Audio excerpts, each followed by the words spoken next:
તો ભાવનગરમાં તાતણિયા ગામની સરકારી શાળામાં શિક્ષિકાની બદલી મુદ્દે વિદ્યાર્થી અને વાલીઓમાં નારાજગી વ્યાપી છે। અનેક પ્રયાસો બાદ પણ શિક્ષિકાની બદલી ન અટકતા વિદ્યાર્થીઓએ સ્કૂલમાંથી લિવિંગ સર્ટિફિકેટ કઢાવવા અરજી કરી છે।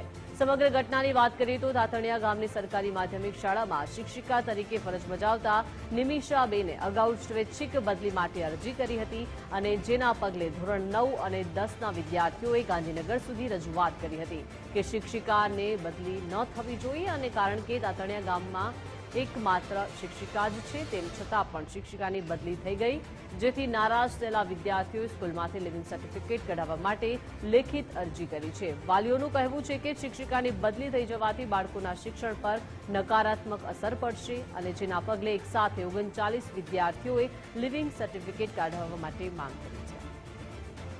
आज विद्यार्थीओ बधा एलसी लेवा आव्या छे तो डीओ सरे ना पाड़ी छे के एलसी 7 दिवस पछी आवशुं तो अमारे बीजी स्कूल में एडमिशन लेवुं होय तो अमे कई रीते लई शकीए।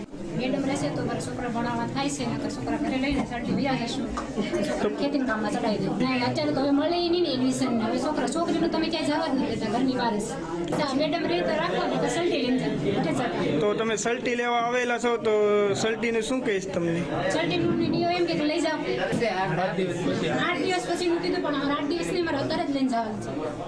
આવ્યા છે બધા વાલીને વિદ્યાર્થીઓ બધા બેઠા છે અને સલ્ટીની અરજી લેવા માટે બધા હાજર થયા છે।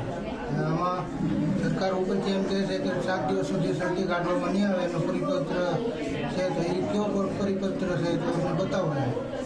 અત્યારે અમારા હાલમાં ઇમરજન્સીમાં સલ્ટી જોવે છે બધા છોકરાઓને તો અમને એનો જે કંઈ છોકરાનું ભવિષ્ય ખરાબ થાય એ ઉપર સરકારની જવાબદારી રહે છે અને હાલમાં છોકરાઓ અને વાલી બધા અત્યારે તાતણિયા હાઈસ્કૂલમાં બધા બેઠા છે સવારના કોઈ સરકાર તરફથી કોઈ પગલો નથી તો સરકારને જાણ કરવામાં આવે છે તો તાત્કાલિક અમારો એનો ફેસલો આપે અમારે સલ્ટી જોવે છે અત્યારે અને બેનને અમારે રાખવાના છે। સરકારશ્રીના પરિપત્રના નિયમ મુજબ એલસી માટે પહેલાં અરજી આપવાની હોય અને 1 વીકના ટાઈમ પછી અમે એલસી કાઢી આપશું ડીઓ ઓફિસમાંથી મને આદેશ થયેલો છે એનું હું પાલન કરું છું।